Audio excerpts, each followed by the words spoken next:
മുസ്ലിം ലീഗിന്റെ ദേശീയ കൗൺസിൽ യോഗം അവസാനിച്ചപ്പോൾ ചരിത്രപരമായ ചില തീരുമാനങ്ങളും കൈക്കൊണ്ടിരുന്നു.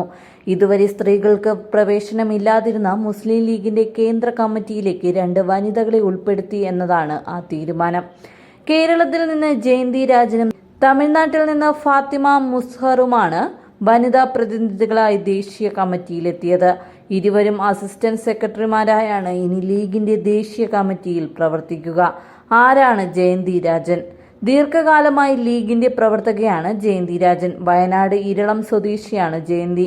ദളിത് വിഭാഗത്തിൽ നിന്നുള്ള വനിതാ നേതാവെന്ന രീതിയിൽ ലീഗിന്റെ പ്രവർത്തനങ്ങളിൽ ജയന്തി സജീവമാണ്.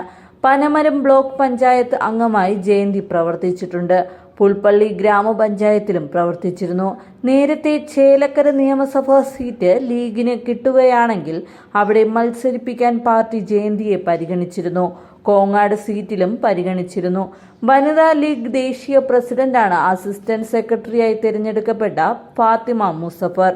ഇസ്ലാമിക് സ്റ്റഡീസിൽ ബിരുദാനന്തര ബിരുദവും നിയമബിരുദവും കരസ്ഥമാക്കിയ Fathima Muzaffar Muslim personal law board, Tamil Nadu Waqf board, Muslim woman aid society, Muslim women's association എന്നിവയിൽ അംഗമാണ്.